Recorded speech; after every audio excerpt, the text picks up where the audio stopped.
Hello, and welcome to Recent Activity, your new favorite entertainment review podcast that attempts to cover every film, every show, all at once.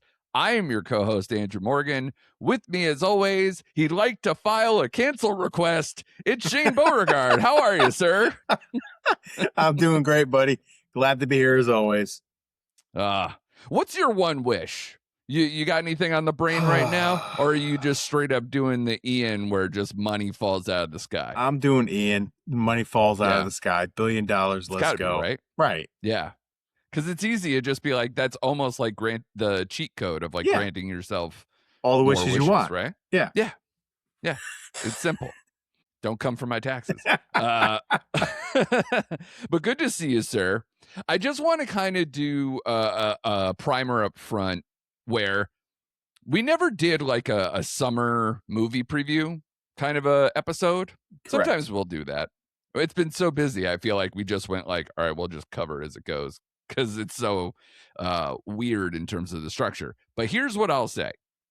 These past couple weeks are exactly what every summer should be. And what I mean by that is not just always quality. Quality's great. Like we'll always take quality.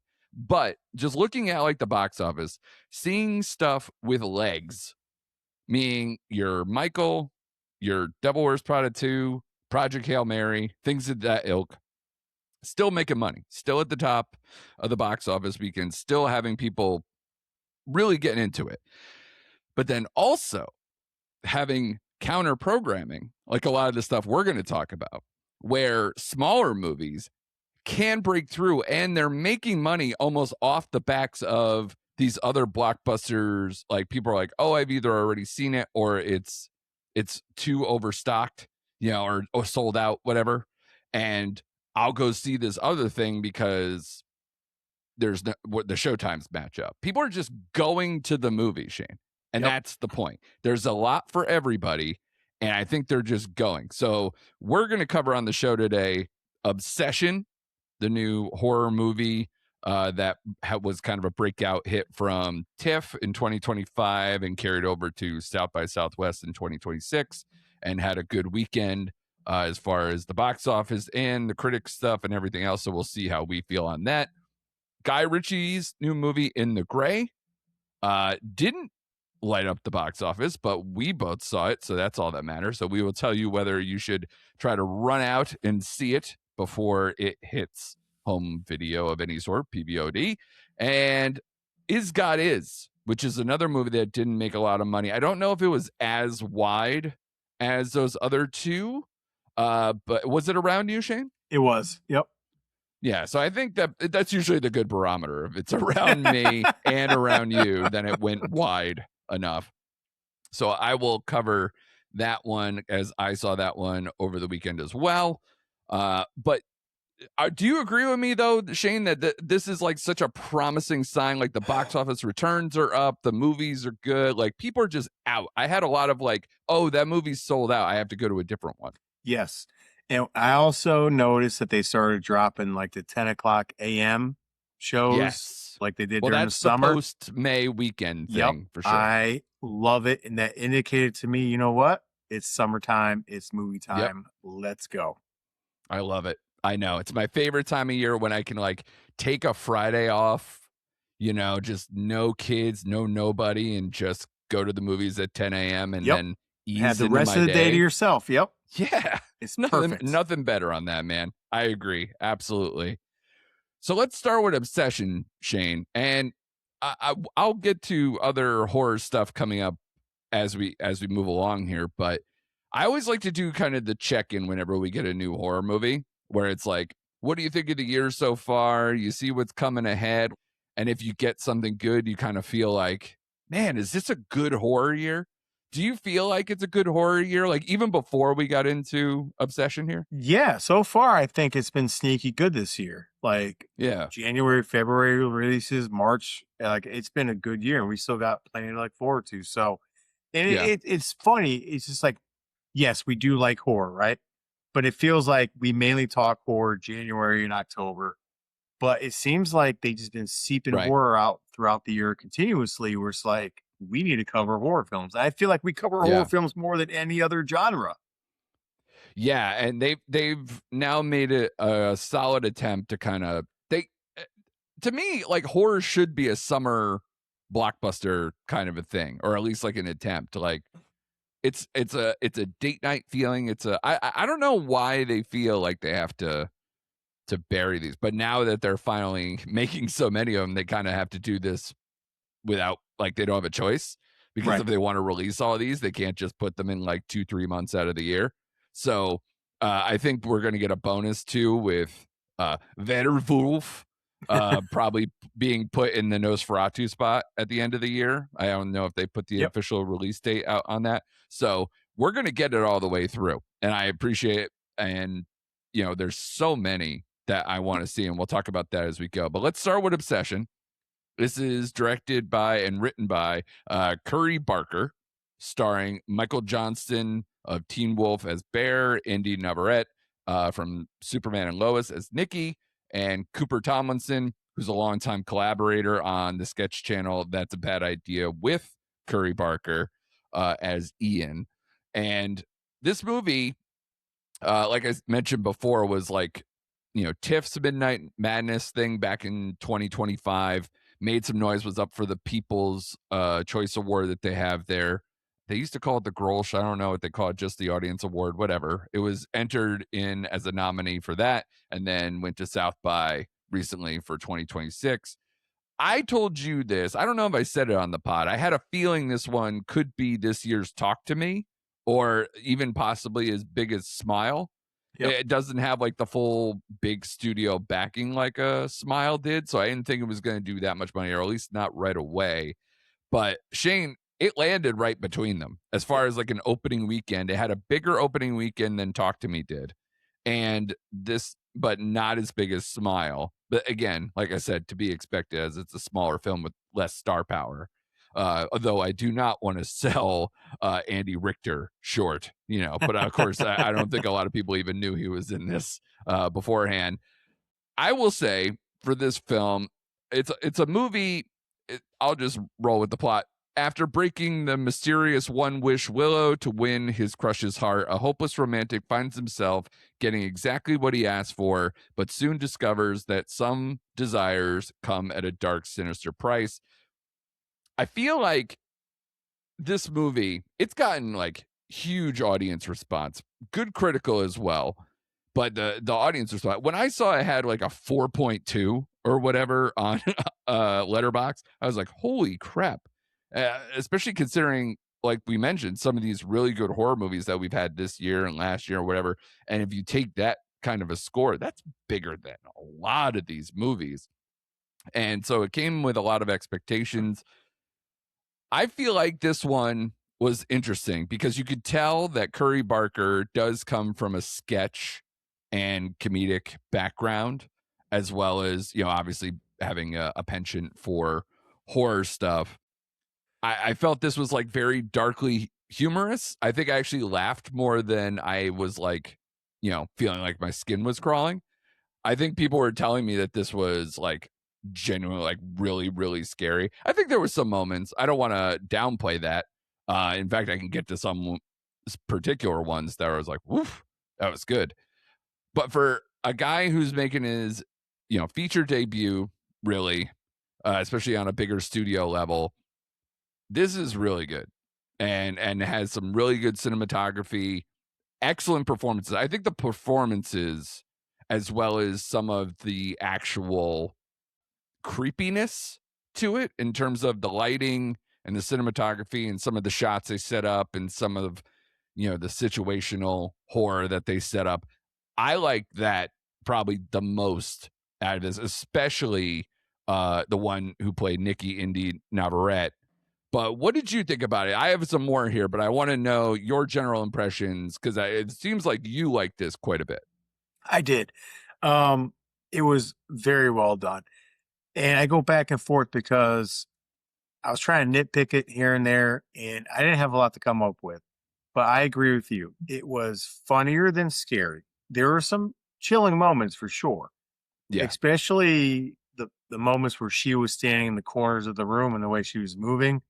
But they even made a joke about that. Like Barry even said, like, "Are you moving weird or whatever? Like, what's going on?" Creepy. And I was more at the edge of my seat than I was scared. Like, what is she gonna do next? Like, how is this gonna evolve? Like the stuff with the cat was just unsettling and funny at the same time. I didn't know how to work "Don't cook the cat" to you in the intro, but yes, I'm glad you brought it up. Right. I felt though the runtime hour 54 minutes was a little too long. I felt like this is a great like extended Tales from the Crypt kind of episode. Totally. The plot is so simple, but it was so effective in it's a monkey paw thing. Yeah, and the way she was breaking down the way this was evolving as the movie was going along. Like you said, the performances made this movie. Like Indy Navrat, how do you pronounce her last name? Navarette. That's what I'm going with. Totally made this movie. Her facial expressions, her body contortions. She had to do a lot. Everything. She carries this movie, and it freaking worked. Like even the moments where I knew was coming, like with Sandy in the car, I knew Indy was going to pop up, or Nikki was going to pop up. So she did, but I was still startled by it. And just that quick, violent movement that she did, I was like, holy shit. Like, this is good stuff. So I was on board. I didn't mind the third act, the way it finished. A lot of people had an issue with it. I didn't. I loved it. The only thing that took me out, and my biggest nitpick of this movie, was the score. I felt like, in at least my theater, the sound kind of took away from some of the dialogue and some of the stuff that was going on in this scene. It was too overbearing, and it just took away from a couple moments. Right. So I felt the score maybe not could have been a mix issue. Was not on track, but everything else, dude, worked. And I came away from this movie thinking and they're two totally different movies. I will give you this, but I was pleasantly surprised as much as I was with Companion. That's the movie I thought about for some reason. I did think about that too, actually. Yeah. Yeah. I was like, I thought Companion was actually more like funnier, popcorny, entertaining than this tried to be. I'm not, so it's not a direct comparison, but I did think about the same thing. Yep. So I was like, this came out of left field for me, like Companion did. I enjoyed it. I had a good time. I really, really like this movie. So I want to see more from this director and writer. Because again, it was a good blend of humor and chilling moments and just freaky, edge of your seat kind of scenes. Right. And so I'm totally on board, man. I'm ready to rock. Yeah. The execution for, again, someone who's coming straight out the gate with it is impressive. And you mentioned a lot of like, I guess what I would say as far as like, I keep mentioning cinematography and lighting and setups and whatnot. The scene where you mentioned where she was up watching him sleep and whatever, that was creepy, but it reminded me they do this a lot. And you can actually, if you want to applaud it as just a person who appreciates people who do practical effects or find workarounds to make things on a budget without leaning on CGI or any of that. What they did a lot was just keeping her in dark shadow, but having it enough to where you could see just enough of her face to where you're like, is she like turning into does she have like a devilish face, or like, it makes you lean in. Yeah. And it's very smart in terms of that construction, and they did that a lot. So I appreciate that they weren't just broadly. How many times have we said lately, like, oh, this is lit for like, digital, or lit like a streaming movie or whatever, where it's just broadly lit and uninteresting and not cinematic. This is the complete opposite of that. This was inventive. This was smartly constructed. The only thing that I can take away from this is that it is very straightforward, is very simple, and that there's not a lot of things that you take away from it. It's just an experience. Yeah. And again, that's not a knock. I'm still going to give this quite a good score. But at the end of the day, I'm not going to say, oh, yeah, it had all these layers to it. Or, it was just a ride that you want to be on, that you're impressive with the technical as well as the performance. So there's not, like you said, not a lot of holes to punch in it. But it didn't, I guess, elevate if you want to try to like seeing people again. It's always tough to like watch, like friends be like, oh, this is a 5-star banger. I don't know Mm. about that, but it is a very quality movie that I think if I had to choose, and Lord knows I don't want to, but like if I had to choose between like say this and Talk to Me, I'm choosing this because I think it's more consistent, but I think the scores will be around it. Again, I love your comp of bringing up Companion because I think I'm probably going to score them probably about the same, and it depends more on mood of which one I would do. I'd say Companion is a little more rewatchable and a little more entertaining, so it probably is more digestible as a rewatch and might up my score because of that. But as far as effectiveness, they're both incredibly effective. Oh, totally agree. Like there's some scenes where I want to point out where she was in the corner, but she had the flowers over her face. Yes. I was dying. In the scene Yeah. that like we're at the party, he brings her to the party and they're playing Oh, Jenga or that whatever scene is Jenga. just manic. Yeah. Yeah, she walks behind Sandy. I'm like, what the hell Just is she gonna pulling do? the chair Yeah, back. she just pulls the chair Yeah. back. Like there's funny moments like that, but it's like, what is she gonna do? Is she gonna bash her head in? Or is she gonna like Right. you don't know what she's gonna do? Yeah. So good and so effective, man. Like I Yeah. just love the quirkiness of this movie. So I ended up scoring it like a 4. I gave it a That's solid 4. exactly what I give it. Yep, a 4. Yeah. Now, again, I'm going to label it as a soft 4, but it's a 4. It's And a I 4. think because Talk to Me, I believe I gave like a 3.5 because I thought that movie's third act kind of fell apart. It did. And I think that's why this is a better movie. And I agree with you. Like Companion, I think, like you said, or like I said before, it's a little more on the entertainment value side and kind of just what I like. So it's just choice at this point. But I thought it was just slightly better maybe than this movie. But again, it's so close. and I agree with you. I like this movie a little more than Talk to Me as a whole. Like I would Yeah. watch this more than that. But Companion, because of the sci-fi and the entertainment factor and everything else, it was just more entertaining. Yeah. Again, I like how you put it. This movie didn't really elevate anything, but I didn't feel like this movie Yeah. needed to elevate because it was like, it was one of No. those movies like don't sometimes what you wish for, like be careful what you wish for. It's a tale, it's one of those tales. Right. And it was straightforward and it didn't veer from that. And it was like some of the characters like they introduced, I wish they would do more with. No, I didn't really wish that at all. It's like we didn't need that. Yeah. So, it was straightforward, but it was executed very well. So If you had to compare this to like a Smile or It Follows, because I think there's a little bit of elements of that in here, at least for modern horror sake. I thought about It Follows. I like this more than It Follows. Okay. But I enjoy Smile more. So it's right in between. I think Smile freaked me out more. Yes, I enjoyed it. It's right in between Smile and It Follows. But definitely I would watch this before It Follows again. Yeah. Because of the performances, because of her performance in particular. I'm so interested in her going for it. I love it when an actress that I've never seen just kind of blows you away. And this is exactly what that is. And it made me, I don't know. I kind of want to, I know we're going to sound like old heads, like the fact that I haven't seen their YouTube or TikTok channel when it was like big enough that it got him attention to do this. But I've never seen, at least that I'm aware of, the That's a Bad Idea stuff. Yeah, and it made me me either. interested. And here's another fun fact, like, with Zach Kreger coming from The Whitest Kids You Know, and now this guy coming from a sketch background as well, and then Jordan Peele coming from a sketch background, are we definitively proving that comedians are just fucked up and that we should let them do all the horror movies? Yep. Especially the more that we kind of blend them with the comedy stuff as it is? Yes. Until they prove us wrong. Yep, until they prove us wrong. Yeah, it ain't broke. Yep. Let's keep doing it. Yep. That's a trio. Like those guys, that would be a fun party hang. Yes. That's a good blunt rotation. Whatever you want to call it. That is a great hang. The Curry Barker, Jordan Peele, and Zach Kreger. That would be amazing. Before we move on to the next films, I did want to pick your brain. We have a bunch of movies, horror movies still to come that I think are going to make this year even better. Of the ones coming up, and I'll throw out some names, you give me the one you're looking forward to the most.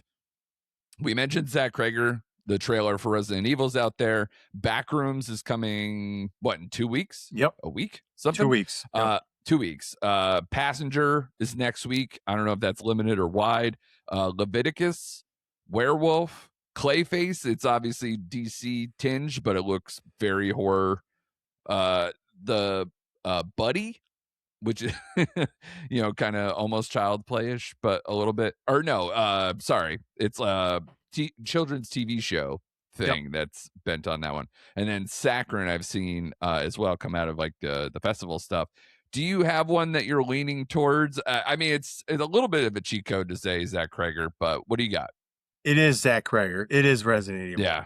It's just the reputation, right? It's the reputation and the fact this looks so different from any Resident Evil movie we've seen, which I never played Resident Evil 4, which I guess this movie's kind of based around Resident Evil 4. So it's kind of looks like it's out of Raccoon City, which is what all the movies were based in.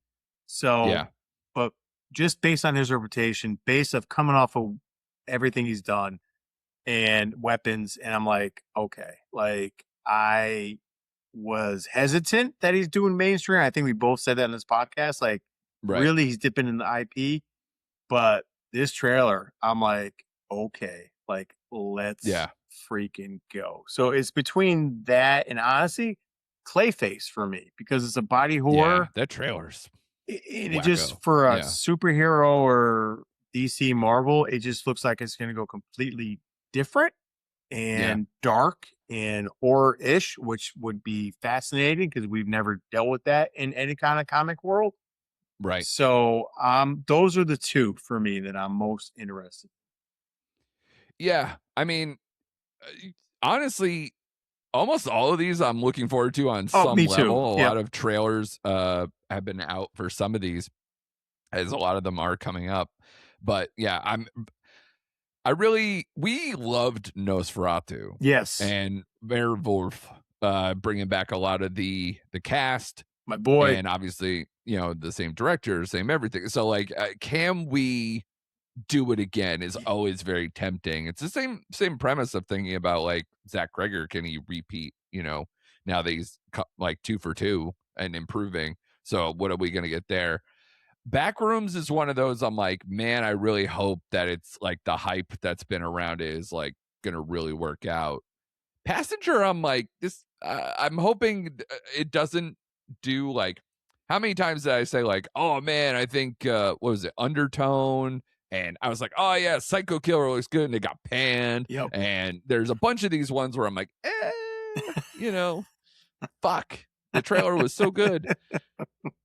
And I hear really interesting things about Leviticus. And so that one I'm definitely looking forward to as like a potential like this, where it kind of is a festival darling or some kind of like more indie-ish kind of horror thing with a interesting spin that could come out of nowhere. So I'd say keep your eye on that one too.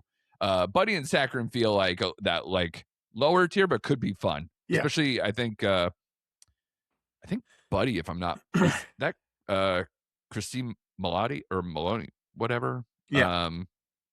I believe. So there's some people I like in these. So that would be interesting. So again, could have a really excellent horror year by the time we get out of here. But someone that we always seem to enjoy, or actually always is strong.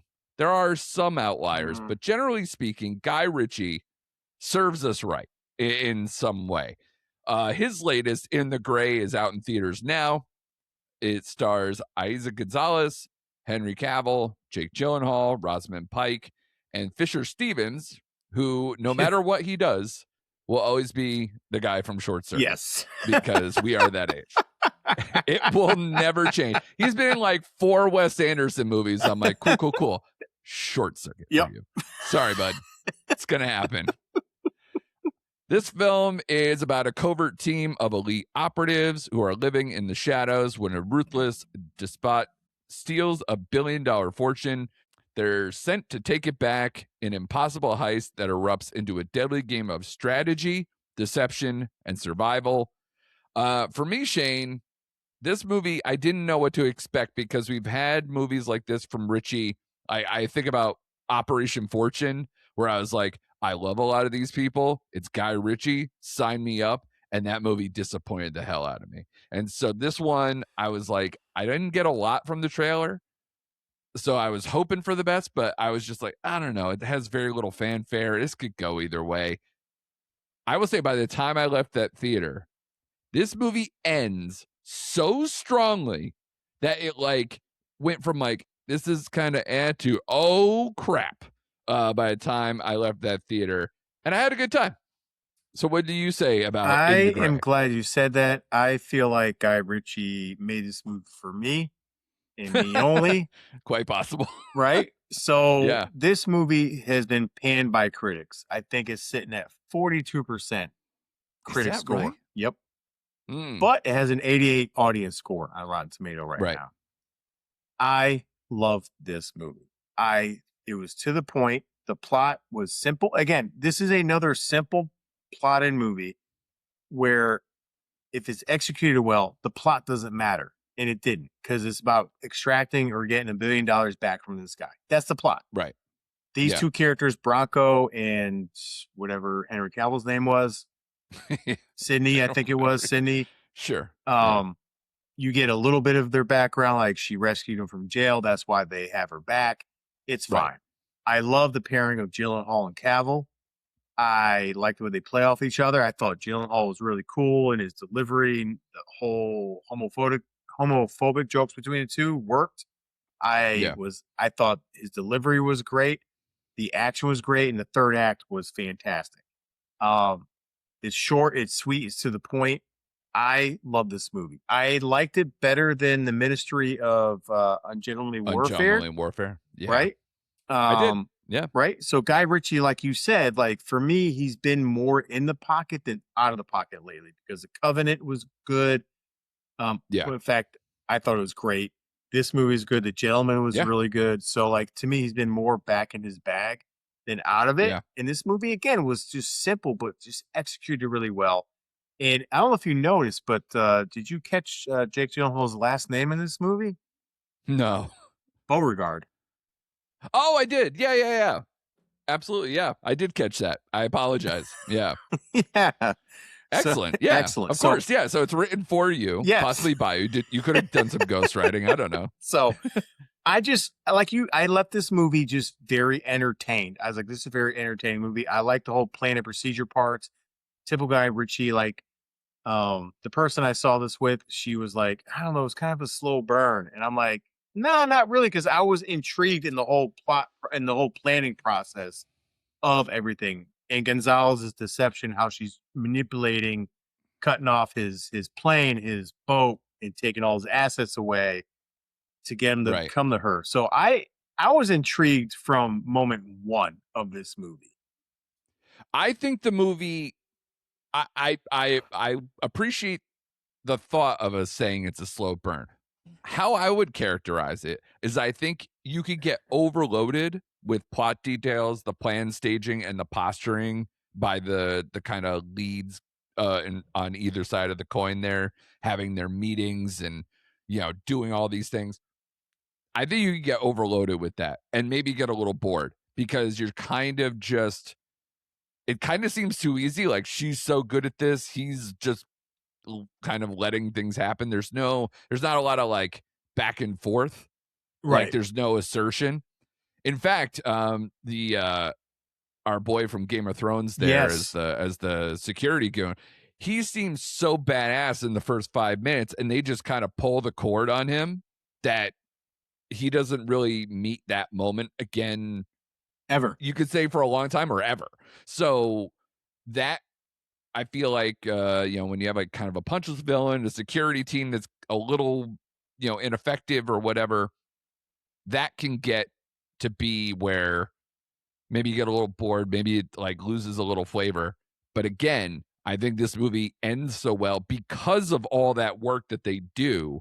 So what I wish this movie had was a little bit of Soderbergh bounce, or even to Guy Ritchie's credit, his older stuff bounce, to where like this is a fast edit, so I can't say it's a slow burn. It's not like it like really eased into the details. I think it just kind of had so many scenes of the details and the intricate plotting of all the things that they set up that you were just waiting for the execution by the time you get to the end of the movie.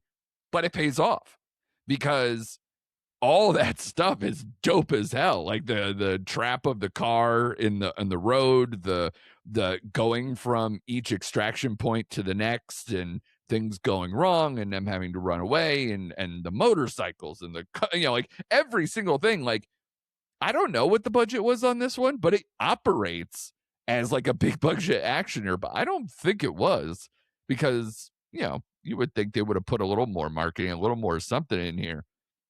The only thing I could say is that I don't think the characters are crazy memorable. No. I think Eiza Gonzalez is excellent in this. She is captivating Yes. in this. And they smartly put her out front. Cavill and Gyllenhaal have a lot of chemistry and play well with each other. I think the Rosamund Pike thing, I'm like, that could have been anybody. Like, why is this Rosamund Pike? But whatever. I like Rosamund Pike, so I'm not going to complain. So I think it literally comes down to the end. And I'm sure you'll probably score this higher than I did. But I think because it's a little just straightforward and it takes its time to get to the good goods, I think as I was watching it, I was like, this is kind of like a 3. And then when it ended that way, I was like, oh, this is a 3.5. We scored exactly the same. Oh, okay, great. I had it at 3.5. Yep, just because it was so entertaining, it was so fun. But I just want to piggyback off what you said about our boy from Game of Thrones. I was expecting like a hand-to-hand combat or something between him and Gyllenhaal or Henry Cavill. And it just, when he went out the way he went out, I'm like, you built him up to be this. He deserved more. Yeah, he deserved more. That's my only gripe. But know who I feel bad for? Is Henry Cavill. And I say this because of this. One, he's an extremely good-looking man. I'm just going to put that out there. Yeah, and a big old man. But it's like, one, I never thought he got enough credit for the way his acting skills. But like, he just does not do well at the box office. Like, it's the same thing with outside of Superman prop ups. It's the same thing with the Ministry of Gentleman Warfare. It's not a bad movie. It was a good movie. Yeah. But like he was the main character in that Guy Ritchie movie as well. And it's like, I don't know what it is with Cavill. Argyle is an epic bomb. Yes. So I don't know what it is with Henry Cavill translating to stuff outside of Superman. Like, I love The Man from U.N.C.L.E. I think that is very underrated. Yeah, sure. But he just is not, I don't know what it is, because this movie made a little over $3 million this weekend, which is a shame. Yeah. Well, here's what I would say. He has incredible taste. And I don't think there's a ton of movies that he's done are just like poor. No, because that's what I'm saying. I think he's comfortable also being in an ensemble and not caring whether he is the lead. I think he's made his money with the Superman stuff, that he's just like, I just want to do good work. And I love those kind of actors. And even down to him being Sherlock Holmes in the Enola Holmes movies, they integrate him where they need to, and he just works. Yeah. Because he's funny, he's charming, he's a good-looking dude, he's huge. Like, he is probably I don't know. I hate, if anyone wanted to just say that he's like British Reacher side, like, and that's all he is, doesn't know him and doesn't watch his movies. Like, that is too reductive for how good he is. But because he is a mammoth good-looking man, he does end up in a lot of the same positions, I guess. I guess what I'm saying is I wish he would have more box office success, because I think he deserves more than what he is getting out there. You know what I mean? Yeah. Like you said, like, his choices are good. They're good movies. Outside of Argyle, I don't remember a movie where I'm like, ugh, like, why did he do this movie? Like, it's been all really entertaining and good. But yet, it's almost like the Chris Hemsworth outside of Thor. Like, he just doesn't gain traction outside of that. And I just can't, I can't figure out why. Like, why? I know. Well, Crime 101 and Extraction, those type of things, that's what I think those are the type of project he should be doing, and he's doing some of it, but not enough. But at least Cavill's out of the DC, so he could do whatever he wants, and I like his choices. He's working with good directors. What is this? His third Ritchie movie? Third, yep. Yeah. So hey, man, that's a good port. That's a good pair to me. Yeah, I'm good with that. I'm good with it too. Maybe I wonder if he should break out a little bit more with some other people. You know, I'm just saying because of this box office and what it didn't do, it's like, is he going to get more chances to be in these kind of movies? Streaming. Yeah. Or again, like he doesn't mind taking a supporting thing. So I think he'll still keep working. It's just how many times is he going to be the kind of almost lead of a thing? Right. That's right. You know, I love Fallout. And that's to me the best, Mission Impossible. And you thought that would have helped his standing here too, but it really doesn't. Nope. So between Superman and that, it's like he needs the IP. I'm glad that he doesn't do what some people have done, where they chase being a lead or they chase being in IP after IP after IP to keep their career afloat or their status afloat. And I appreciate that he's doing stuff beyond that. Yeah, me too. To just have fun, honestly, and fit within his own wheelhouse and make it interesting. Yeah. So good on him. Let's end on Is God Is, Sir, a movie I caught over the weekend. This is directed by Aleshea. See, I'm gonna say I didn't look this up. It's either Aleshea or Aleshea, or it's spelled Aleshea. Aleshea. So it could be Aleshea, it could be Alicia, it could be a whole bunch of things. I'm going with Alicia. So if anyone out there knows, tell me, because I've tried to look. A lot of times they put like the pronunciations of these things, but maybe they think it's more straight up. Maybe it is just straight up Alicia with a fun spelling. This stars Cara Young as Racine and Mallory Johnson as Ania. These are two sisters, twin sisters, who embark on an epic quest for revenge, confronting a charged family history that will push them to extraordinary lengths.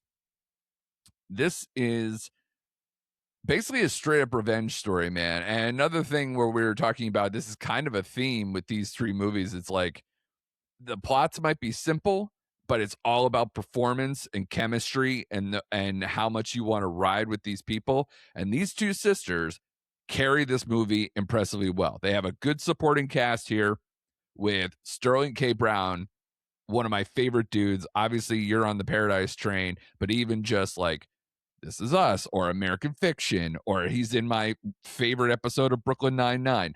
This guy is he's everywhere, and he combines a lot of what he does well in this role because he is a violent, crazy piece of crap, but he does it in a way that caters to Sterling K. Brown's milieu. Like he's electric for the short time that he appears in this movie. He's so good at being charming, calculated, yet slimy, and just a madman at times. But like, again, like a control composed version, which is kind of what leans on his strong suit. But this comes down to these two sisters. It's a darkly funny, violent 70s and 80s exploitation feel with, like I said, just a straightforward revenge plot at the core. There's a bunch of violent moments. People like Vivica A. Fox plays the mother that sets them off on this journey to find their father. And it has Janelle Monáe and Erica Alexander from The Cosby Show and Living Single, who still looks incredible for the fact that she was an 80s and 90s sitcom star. It's like criminal. But all good performances from everybody. A lot of people just knowing what their role is in with this. And they just set out on the road to essentially avenge the crime that their father perpetrated on their mother and them and ruin their lives decades prior. So you rear back and you just enjoy this movie, and it gets crazy violent at the end, and it's a good movie. It's a good time at the movies. Excellent. Man. So I want to see it. It's for three movies that all came out and varying degrees of success, I would say In the Gray and Is God Is are two examples of take risks at the movies. You're a cinephile, go see these movies because they are worth it and they deserve to be on the big screen and get your attention because these are attention grabbing kind of movies. And I gave this one a 3.5 as well. And again, for a movie that I believe was a stage play adaptation, made into like this crazy violent exploitation thing. I'd be very interested to see how they did this on a play level, but very intense, very cool, funny, entertaining, has all the elements that you need. And again, we talked about this with Obsession. I've never seen these two leads, even though we're about to see Carrie Young in I Love Boosters coming up this weekend, if we're able to catch that one around us. I was impressed, and hopefully this means more from these type of people and the director. And yeah, we'll see where it goes. But Is God is one you should check out. That is good to hear because I wanted to see it, but unlike you, I didn't have enough time to fit this into my weekend. But as I got done with Obsession, I thought to myself, this was a very good weekend at the movies as far as quality movies that we Yeah. got that may have not popped box office money wise, but some of the better stuff we've seen in a couple weeks. Yeah. And that's why I wanted to bring up the fact that how this summer is going, where we're going to see huge things come out and then smaller movies to go. And this upcoming week is the perfect example of like, there's a little bit for everybody. We are going to cover Mandalorian Grogu because that comes out. We're Star Wars people, so we will cover that. But again, for counter programming, you're sitting here with I Love Boosters and Passenger coming out this weekend, mostly wide as well. So there's a lot of like indie stuff. I hear again really good reviews, early reviews on I Love Boosters, and that could be the one that steals the weekend as far as like critic and audience scoring. So we will see. We will also cover The Boys series finale, which comes out on Wednesday. We will cover that as well. And man, we were talking off air, like there's a bunch of really good shows. You and I both love the Rooster finale. So, you know, we can address that at any point. And maybe that might just come up in our in our mid-season TV. But I enjoyed that. I enjoyed that show quite a bit. Another home run for our boy there, Lawrence. So I don't know, man. With so much to cover, we are gonna do it all. A big Memorial Day weekend coming up. Thanks to you as always for doing your part in this, and we got so much homework to do. I believe I didn't even say the word Spider-Man Noir. I almost brought that up, but yeah. Yeah, I believe that comes out this week as well. So a lot going on in a crazy holiday weekend. So everyone in the States, you know, enjoy your Memorial Day, enjoy the long weekend, and be sure to come back next week for more recent activity.